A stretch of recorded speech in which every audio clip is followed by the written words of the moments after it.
The text message arrived at 11:47 p.m. on a Tuesday, and it changed everything. Coming home early from a conference. Can't wait to see you. But Julia wasn't supposed to be back until Friday, and the photo she'd posted on Instagram 3 hours earlier showed her laughing at a hotel bar with her boss's husband, Sean Collins, their faces closer than any married woman's should be with another man. My name is Brian Carter, and I'm a software engineer who thought he had a boring, predictable life in suburban Cleveland. Granite countertops, two-car garage, neighbors who wave from their perfectly manicured lawns, the American dream wrapped in a 30-year mortgage. But as I stared at that text message, sitting in my home office at midnight, I realized that in suburbia, the only thing more common than granite countertops is marital infidelity. Julia had been taking these work trips for 6 months now, always with her company, always involving her boss, Marissa Collins, and Marissa's husband, Sean. Julia worked in HR for a mid-sized marketing firm downtown, and these conferences were supposedly crucial for her career advancement. I'd been supportive, even proud. My wife was ambitious, driven, climbing the corporate ladder while I wrote code and debugged software from my home office. But tonight, something felt different. Maybe it was the way she'd been preening over her phone lately, smiling at texts she claimed were from her girlfriends. Maybe it was how our bedroom had become colder than a server room, with Julia always too tired or too stressed for intimacy. Or maybe it was the lingerie receipt I'd found in her purse last week, black lace from Victoria's Secret, none of which I'd ever seen her wear. I heard her car in the driveway at 12:30 a.m. The front door opened quietly, like she was trying not to wake me. I listened from upstairs as she moved around the kitchen, her heels clicking on our tile floor. When she finally came to bed, she smelled like expensive cologne, not the kind I wore. "Hey, baby," she whispered, sliding into bed beside me. "Conference ended early. Missed you so much." I pretended to be asleep, but my mind was racing. In the darkness, I could feel her checking her phone, the blue glow illuminating her face as she typed rapid responses to someone. At 1:15 a.m., who could be so important? The next morning, Julia was unusually cheerful, making coffee and humming while she got ready for work. She wore a new dress, red, fitted, the kind that turns heads in office hallways. "How was the conference?" I asked, watching her reaction carefully. "Oh, you know how these things are," she said, not meeting my eyes. "Boring presentations, networking events. Marissa and Sean were great company, though. Sean really knows how to make those corporate dinners bearable." There it was, Sean's name, mentioned with just a little too much familiarity, a slight smile playing at her lips. Sean Collins, 45 years old, married to Julia's boss, with the kind of gym-sculpted physique and cocky confidence that apparently made married women forget their vows. "Did you get any good photos?" I pressed. Julia's hand froze on her coffee cup. "Photos? Oh, just a few. Nothing interesting." But I'd seen the Instagram posts before she'd hastily deleted them this morning. Julia and Sean at the hotel bar, his hand on her lower back. Julia and Sean at what looked like a fancy restaurant, sharing dessert with 2 spoons, and the one that made my stomach clench. Julia in a hotel bathrobe, taking a mirror selfie, with Sean clearly visible in the background, shirtless. After Julia left for work, I sat in my home office, staring at the screenshots I'd managed to capture before she deleted everything. My wife of 8 years, the woman who'd promised to love and cherish me, was having an affair, and she was being sloppy about it. But here's the thing about being a software engineer. We're problem solvers. We debug code, we find flaws in systems, and we fix things. Sometimes, though, the best fix isn't a patch. Sometimes you need to completely rewrite the program. I called my sister Rachel, the only person in my family who'd never particularly liked Julia. "I knew it," Rachel said when I told her about my suspicions. "That woman has been trouble since day one. Remember your wedding? She spent more time flirting with the photographer than dancing with you." "What should I do?" I asked. "Get proof," Real proof. And then decide if you want to fix this marriage or end it. But don't let her make a fool of you, Brian. You deserve better than that. Rachel was right. I deserved better than a wife who came home smelling like another man's cologne, who deleted photos of her business trips, who treated our marriage like an inconvenient side project while she pursued her real interests. That afternoon, I did something I'd never done before. I tracked Julia's location using the family phone plan. She was supposed to be at the office, but her phone showed her at the Glass Lantern, an upscale bar downtown, at 3 p.m. on a Wednesday. I drove to the Glass Lantern and parked across the street. Through the large windows, I could see Julia at a corner booth, leaning across the table toward Sean Collins. His hand was on her thigh, her hand was on his chest. They were kissing like teenagers, completely oblivious to the other patrons around them. My hands gripped the steering wheel so tightly my knuckles went white. This was really happening. My wife was having an affair, and she wasn't even trying to hide it anymore. I took photos with my phone, clear shots of Julia and Sean together, intimate and undeniable. Then I drove home and waited for her to return with whatever lie she'd prepared for the evening. Julia came home at 6 p.m., claiming she'd been stuck in meetings all day. "Rough day at the office?" I asked. "The worst," she sighed dramatically.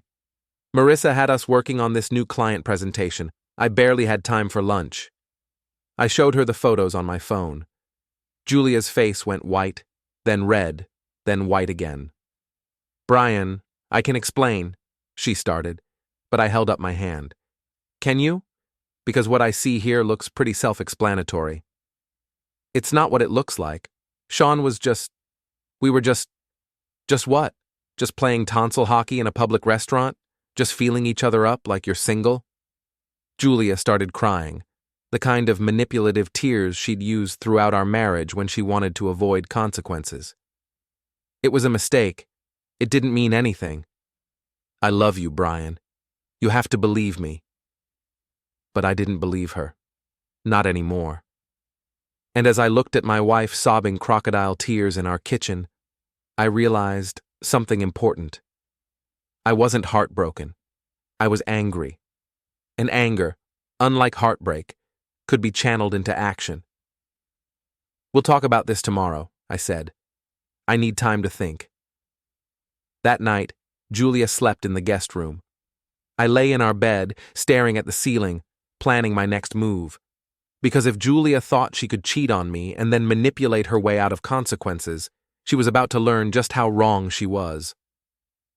The next morning, Julia left for work early, avoiding eye contact and mumbling something about needing space to think. I waited until 9 a.m., then called Marissa Collins directly. "Mrs. Collins, this is Brian Carter, Julia's husband. I think we need to talk." There was a long pause. "I see. Yes, I believe we do. Can you meet me for lunch? Salvatore's on 5th Street, noon." Marissa Collins was everything Julia aspired to be. Elegant, successful, commanding. At 43, she ran her department with an iron fist wrapped in designer clothes. She was also, I was about to discover, a woman who didn't appreciate being betrayed by her husband and her employee. "So," Marissa said, sipping her wine, "you know about Sean and Julia." "I have photos," I replied, sliding my phone across the table. Marissa scrolled through the images, her expression never changing. "How long have you known?" "I suspected for months. Confirmed it yesterday." "How long have you known?" "Longer than you might think." She handed my phone back. "My assistant, Callie, has been keeping me informed.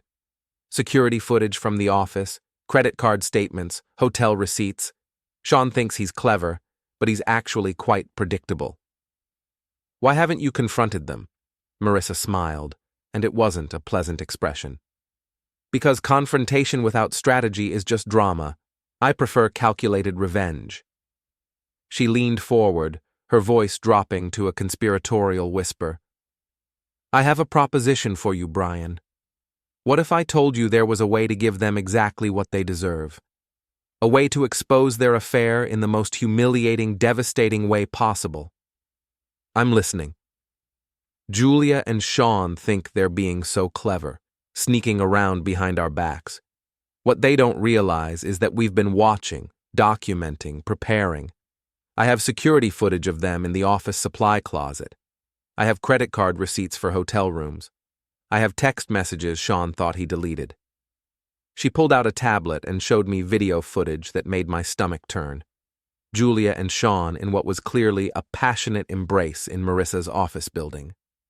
Here's what I propose, Marissa continued. We let them think they're getting away with it. We set a trap, and then we spring it in the most public, humiliating way possible. What kind of trap? The kind where they walk into a situation expecting to continue their affair, but instead find themselves exposed in front of everyone who matters to them. Friends, family, co-workers, neighbors. I studied Marissa's face. She was beautiful, intelligent, and clearly ruthless when crossed. What's in it for you? Sean gets destroyed professionally and socially. Julia gets fired and blacklisted in this industry, and we both get the satisfaction of watching them reap what they've sown. How? Marissa outlined her plan. It was elaborate, devious, and absolutely brilliant. We would stage a fake romantic encounter between the two of us, time it perfectly for when Julia and Sean returned from their next business trip, and let them walk into a scene that would flip the script entirely. They think they're the ones having a secret affair, Marissa explained. But when they see us together, suddenly they become the victims of betrayal. Except we'll be ready with all the evidence of their affair, and we'll expose them in front of witnesses. That's actually genius. I didn't become a department head by being nice, Brian. I became one by being smarter than everyone else. We shook hands across the table, two betrayed spouses forming an alliance that would bring down our cheating partners. Over the next week, Marissa and I met several times to plan our strategy. She was incredibly thorough, thinking through every detail, every possible outcome. We rehearsed our fake romantic scene, coordinated our timing, and prepared our evidence. The key, Marissa explained during one of our planning sessions, is to make them feel exactly what we felt when we discovered their affair. Shocked, betrayed, humiliated. But then we turned the tables. I found myself genuinely enjoying Marissa's company. She was witty, intelligent, and had a wicked sense of humor about the whole situation.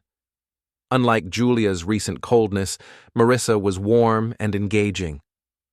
You know, she said one afternoon as we sat in her office, Sean never appreciated what he had. Just like Julia never appreciated you. How do you know Julia never appreciated me? Because if she did, she wouldn't be throwing away an 8-year marriage for a few cheap thrills with my idiot husband. Meanwhile, Julia continued her charade at home. She was planning another conference for the following weekend, this time in Chicago. The lies came so easily to her now that I almost admired the creativity. It's a really important client presentation, she explained over dinner. Marissa specifically requested that I accompany her and Sean. It could mean a promotion for me. That's great, honey, I said, knowing exactly what kind of presentation she'd be giving Sean in their Chicago hotel room. You don't mind, do you? I know we've been having some issues lately. Issues. That's what she called her affair. Issues. Of course not. I lied smoothly. Your career is important. Julia seemed relieved. She even kissed me goodbye the next morning, a peck on the cheek that felt like a Judas kiss. That Friday evening, while Julia was supposedly in Chicago, Marissa and I put our plan into motion. We'd arranged for Julia and Sean to return early. Marissa had sent Sean a fake emergency text about a crisis at the office that required his immediate attention. They should be here in about an hour, Marissa said, checking her watch. We were in my living room, setting the stage for our performance. Are you sure about this? I asked. Brian, they've been lying to us for months. They've been sneaking around laughing at us behind our backs, thinking we're too stupid to notice. It's time they learned that actions have consequences. Marissa was wearing a stunning black dress that hugged her curves in all the right places. Her dark hair was styled in loose waves, and she'd applied just enough makeup to look naturally beautiful. She looked like the kind of woman who could steal any man from his wife. "Places, everyone," she said with a grin. "Time for the show to begin." We heard Julia's car in the driveway at exactly 8:30 p.m. Sean's BMW pulled up right behind her. They weren't even trying to hide their coordination anymore. Through the front window, I watched them get out of their separate cars, Julia checking her appearance in her side mirror while Sean adjusted his tie. They looked like two people preparing for a romantic evening together. They had no idea they were walking into an ambush. Marissa positioned herself on the couch beside me, close enough that anyone entering would immediately understand the intimate nature of our situation. She'd unbuttoned the top 2 buttons of her dress and mussed her hair slightly, creating the perfect image of a woman in the middle of a romantic encounter. "Remember," she whispered, "sell it like your life depends on it." I heard Julia's key in the front door, followed by hushed voices in the entryway. They were trying to be quiet, probably planning to sneak upstairs to continue whatever they'd started in Chicago. "Brian?" Julia called out softly. "Are you home?" That was my cue. I pulled Marissa closer and kissed her passionately, making sure we'd be in full view when Julia entered the living room. Marissa responded enthusiastically, her hands tangling in my hair, her body pressed against mine. The living room door opened and Julia stepped inside, Sean right behind her. They froze in the doorway, their faces cycling through confusion, shock, and horror in rapid succession. "Oh my God," Julia whispered, her voice barely audible. I broke away from Marissa slowly, as if we'd been interrupted in an intimate moment. "Julia? You're home early." Julia's mouth opened and closed like a fish gasping for air. Sean looked like he'd been punched in the stomach. They stood there, still holding hands from their romantic walk to the front door, staring at their respective spouses locked in an embrace. The conference," Julia stammered. Marissa turned to look at them with perfect composure, her lipstick slightly smeared, her hair tousled. She smiled with the confidence of a woman who held all the cards. "Hello, darling," she said to Sean. "You're back early from your business trip." "Marissa, what the hell is going on?" Sean demanded, his face turning red. "I could ask you the same question," Marissa replied coolly. "But I think we all know exactly what's going on here, don't we?" Julia found her voice. "Brian, I can explain." "Can you?" I interrupted. "Because what I see here is my wife, who's supposed to be at a conference in Chicago, standing in my living room holding hands with another woman's husband at 8:30 on a Friday night." "It's not what it looks like," Sean said, dropping Julia's hand like it was on fire. Marissa laughed, a sound like crystal breaking. "Too late, dear," she whispered to Julia. "Much too late." That's when I pulled out my phone and showed them the photos I'd been collecting for weeks. Julia and Sean at the Glass Lantern. Julia and Sean at various restaurants around the city. Julia and Sean entering and leaving hotels together. "Funny thing about smartphones," I said conversationally. "They make it really easy to document infidelity." Julia's legs gave out, and she sank into the armchair across from us. "How long have you known?" "Long enough," Marissa answered for me. "Long enough to document everything. Long enough to gather evidence. Long enough to plan this little reunion." Sean's shock was transforming into anger. "You set us up." "Did we?" I asked. "Or did we just give you exactly what you've been giving us for the past 6 months? A front-row seat to betrayal."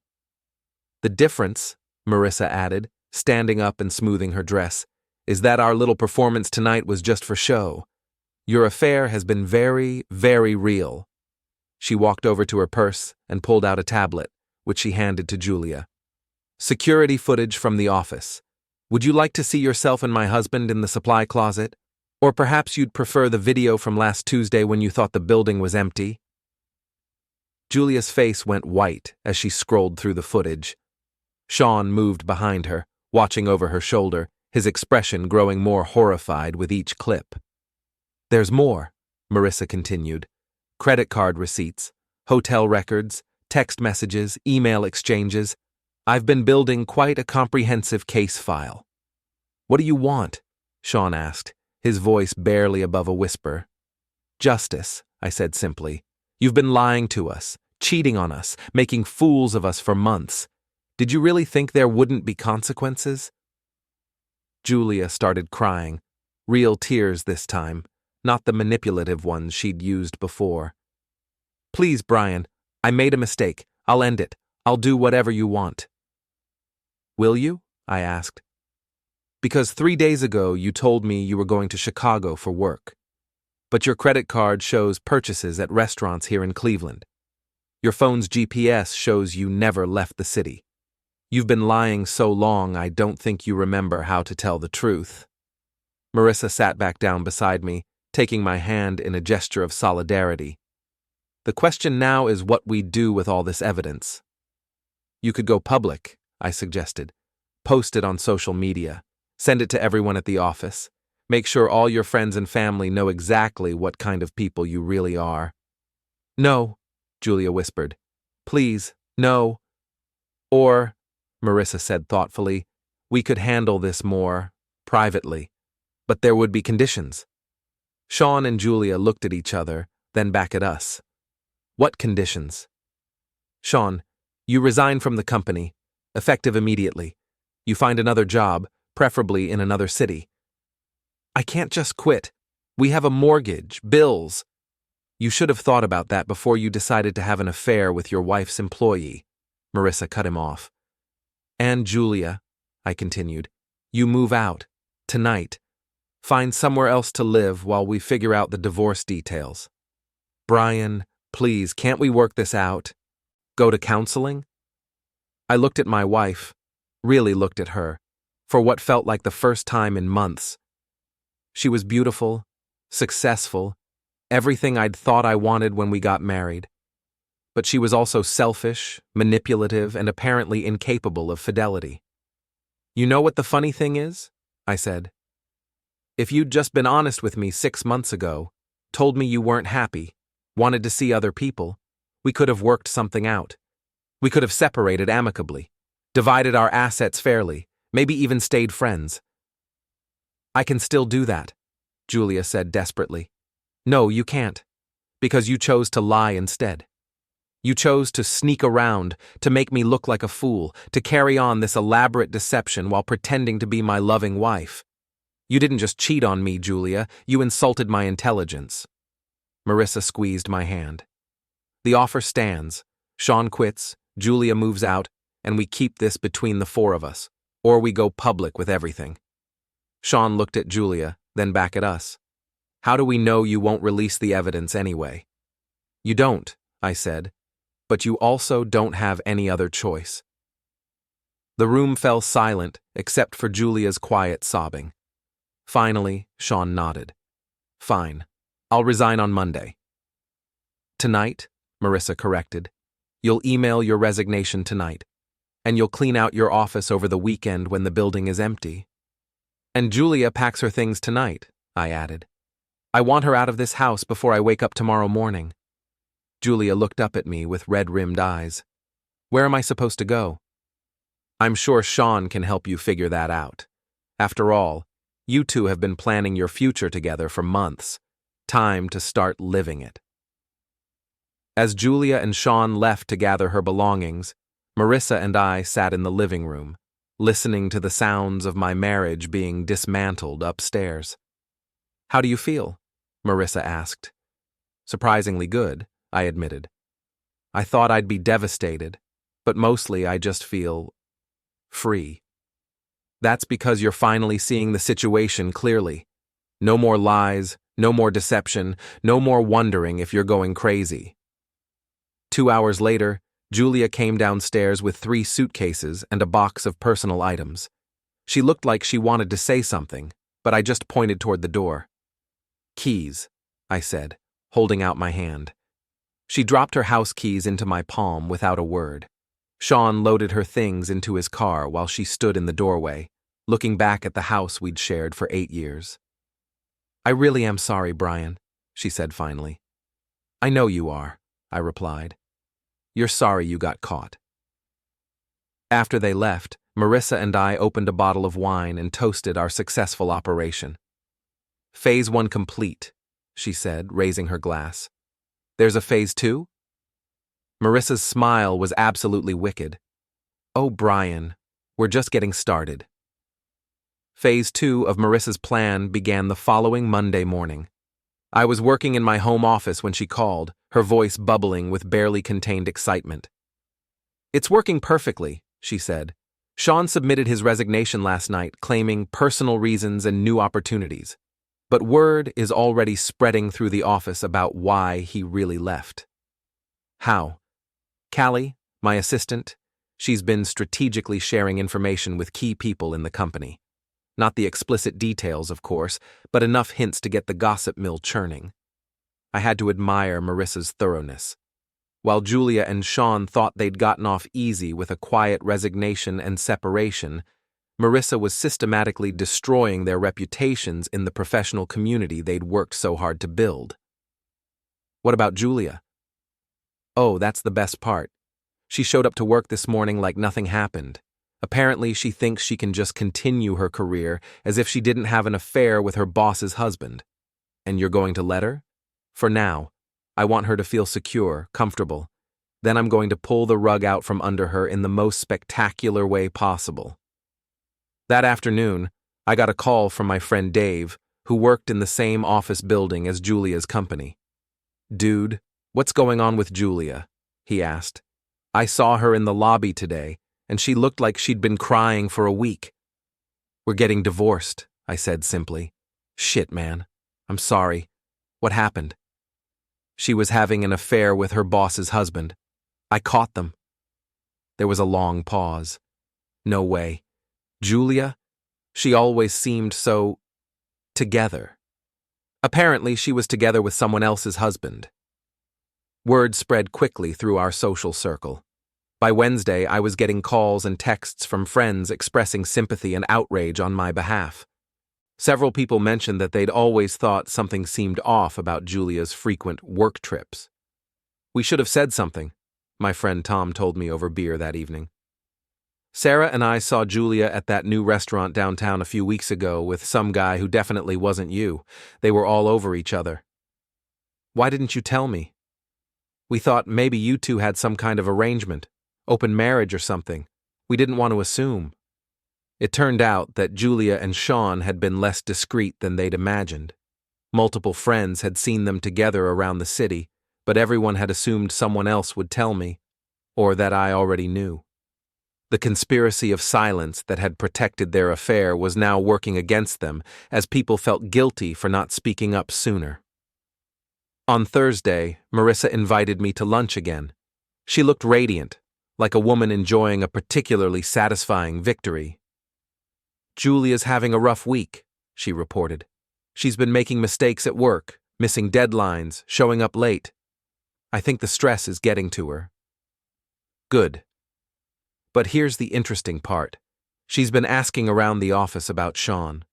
Apparently, she's been trying to contact him, but he's not responding to her calls or texts.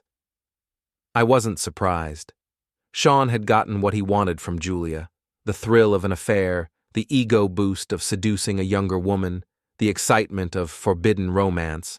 But now that the affair was exposed and had cost him his job, Julia had become a liability rather than an asset. "She's realizing that Sean was using her," Marissa continued. "He never had any intention of leaving me for her. She was just entertainment." "How do you know?" "Because I know my husband. Sean likes the chase, the conquest. He's had affairs before, though never with someone from my company. Once the thrill is gone, he loses interest quickly."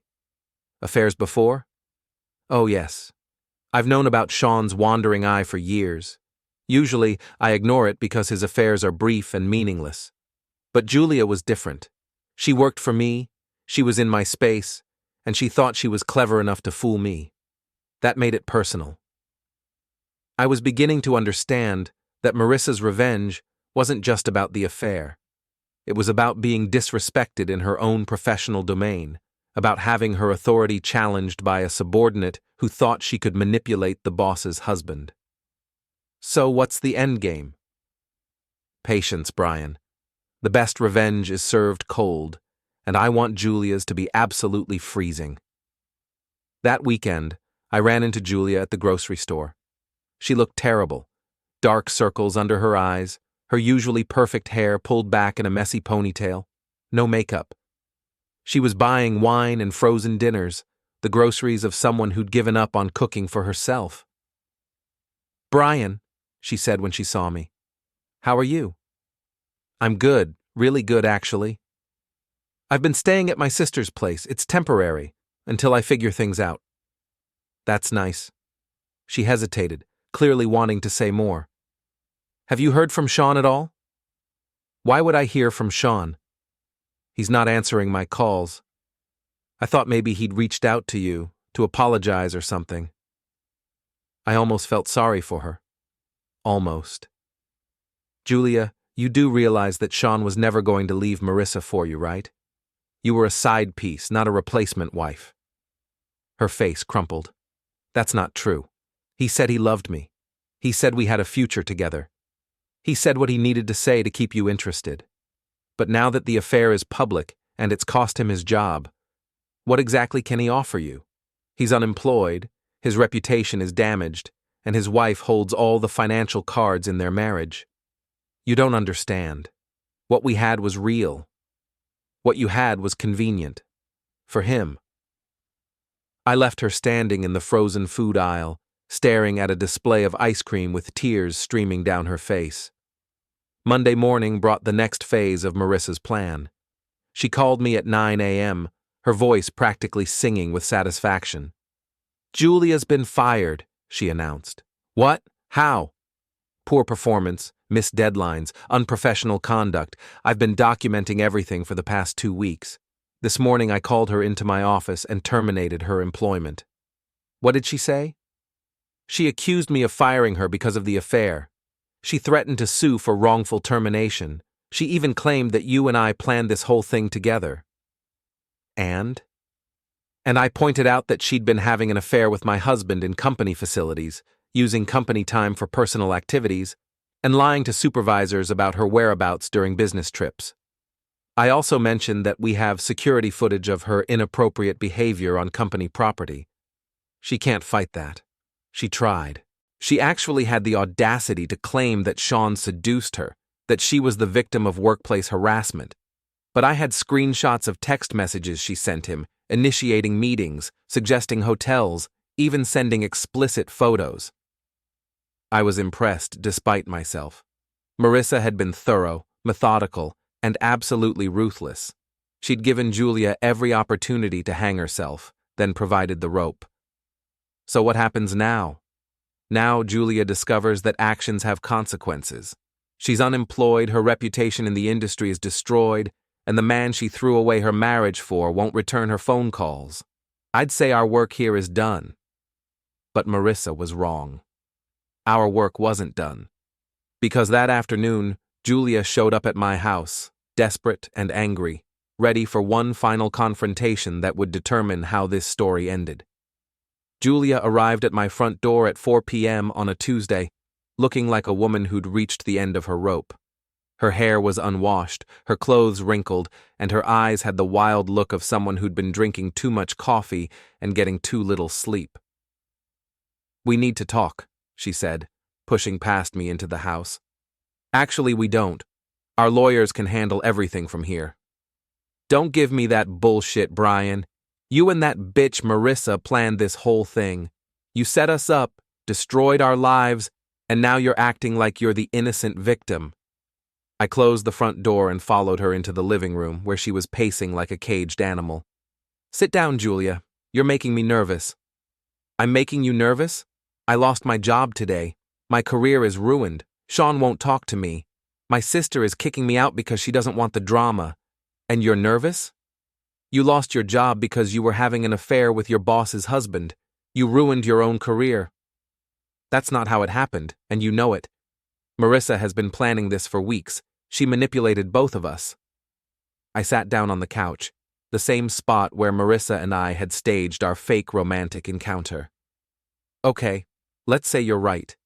Let's say Marissa manipulated the situation. What exactly did she manipulate you into doing? Did she force you to have an affair with Sean? No, but did she force you to lie to me about your business trips? No, but did she force you to sneak around, delete photos, hide hotel receipts, and generally treat our marriage like a joke? Julia stopped pacing and stared at me. I never treated our marriage like a joke. Really? Because from where I'm sitting, it looks like you treated our marriage like an inconvenient obstacle to your real relationship with Sean. That's not fair. Isn't it? Julia, you've been lying to me for months. You've been coming home from dates with another man and getting into bed with me. You've been planning a future with someone else while pretending to be my wife. If that's not treating our marriage like a joke, what is? She sat down heavily in the armchair, the fight going out of her. I didn't mean for it to happen. But it did happen, and you kept choosing to let it happen every day for months. Sean said he was going to leave Marissa. He said we could be together. And you believed him? Why wouldn't I? He seemed sincere. I almost laughed. Julia, Sean is a 45-year-old married man who seduced his wife's employee. Did it never occur to you that you might not be his first affair? Her face went pale. What do you mean? I mean, Marissa told me that Sean has a history of cheating. You weren't special, Julia. You were just convenient. You're lying. Am I? Then why won't Sean return your calls? Why didn't he fight for you when everything came out? Why did he disappear the moment his affair with you became public? Julia started crying again, but these weren't the manipulative tears she'd used before. These were the tears of a woman who was finally understanding the full scope of her mistakes. I threw away everything for him, she whispered. Yes, you did. And he never cared about me at all. Probably not. She looked up at me with red, swollen eyes. Do you hate me? I considered the question seriously. No, I don't hate you. I'm disappointed in you. I'm angry at you. I feel betrayed by you, but I don't hate you. Is there any chance we could work this out? Go to counseling, start over? Julia, you had an affair with another man for 6 months. You lied to me every single day. You made me doubt my own sanity when I started suspecting something was wrong. You showed me that when things got difficult in our marriage, your solution was to find someone else rather than work on our problems together. I could change. Could you? Because even now, sitting here after losing your job and your boyfriend, you're still trying to blame other people for your choices. You're still not taking full responsibility for what you did.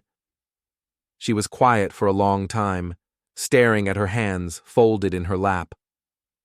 What happens now? She asked finally. Now you figure out how to rebuild your life. You find a new job, probably in a different city where your reputation isn't completely destroyed. You learn from your mistakes. You try to become a better person. And us? There is no us, Julia. There hasn't been an us for months. You made sure of that. She nodded slowly, accepting the finality of it. I really am sorry, Brian. For all of it. I know you are, and someday I might even forgive you. But that doesn't change anything. After Julia left, I called Marissa to let her know about the conversation. How do you feel? She asked. Relieved, like I finally have closure. Good. You deserve better than what she gave you. What about you? How are things with Sean? There was a pause. Sean and I are getting divorced. I filed papers this morning. I'm sorry. Don't be. This affair with Julia was just the final straw. Our marriage has been over for years. I was just waiting for the right moment to end it on my terms. And now I'm free to pursue more interesting opportunities. Something in her tone made me curious. What kind of opportunities? Well, she said, and I could hear the smile in her voice. I was wondering if you'd like to have dinner this weekend. Somewhere nice. Somewhere public. A real date this time. Not a performance. I thought about it. Marissa was beautiful, intelligent, successful, and had proven herself to be fiercely loyal to people who earned her respect. She was also available, and so was I. I'd like that, I said. Good. Because I have a feeling we're going to be very good together. As I hung up the phone, I realized that Julia's affair had destroyed my marriage, but it had also freed me from a relationship that was never as strong as I'd thought, and it had introduced me to a woman who might just be perfect for me. Sometimes the best revenge isn't getting even. Sometimes it's getting everything you never knew you wanted. 3 months later, Julia moved to Phoenix to start over. Sean found a job in sales at a small company in Toledo, making half what he'd earned before. And Marissa and I were planning our first vacation together, a trip to Italy, where we'd toast our freedom and our future. The house felt different now, lighter, like a weight I hadn't realized I was carrying had been lifted. I'd kept all the furniture, all the decorations, everything that Julia had left behind. But somehow, it all looked better now. Maybe it was because I was finally seeing it clearly, without the fog of lies and deception that had clouded my vision for so long. My sister Rachel came over for dinner the following weekend, curious to meet the woman who'd helped me orchestrate my revenge. "I like her," Rachel announced after Marissa left. "She's got steel in her spine. Julia never did." Julia had ambition. Julia had selfishness. There's a difference. Marissa has ambition and integrity. Much better combination. I had to agree. Marissa had shown me what it looked like when someone fought for what they believed in, when someone refused to be taken advantage of, when someone demanded respect rather than just hoping for it. That night, as I sat in my home office working on a new project, I got a text from an unknown number. It was Julia. "I heard you're dating Marissa. I hope you're happy together." I stared at the message for a long time, then deleted it without responding. Julia was my past now, a chapter in my life that was closed and filed away. Marissa was my present and possibly my future, but more importantly, I was my own future. For the first time in years, I felt like I was in control of my own life, making my own choices, living according to my own values rather than trying to accommodate someone else's lies. Julia had taught me an important lesson about trust and betrayal, but Marissa had taught me an even more important lesson about strength and self-respect. And that, I realized, was worth more than any marriage built on deception could ever be.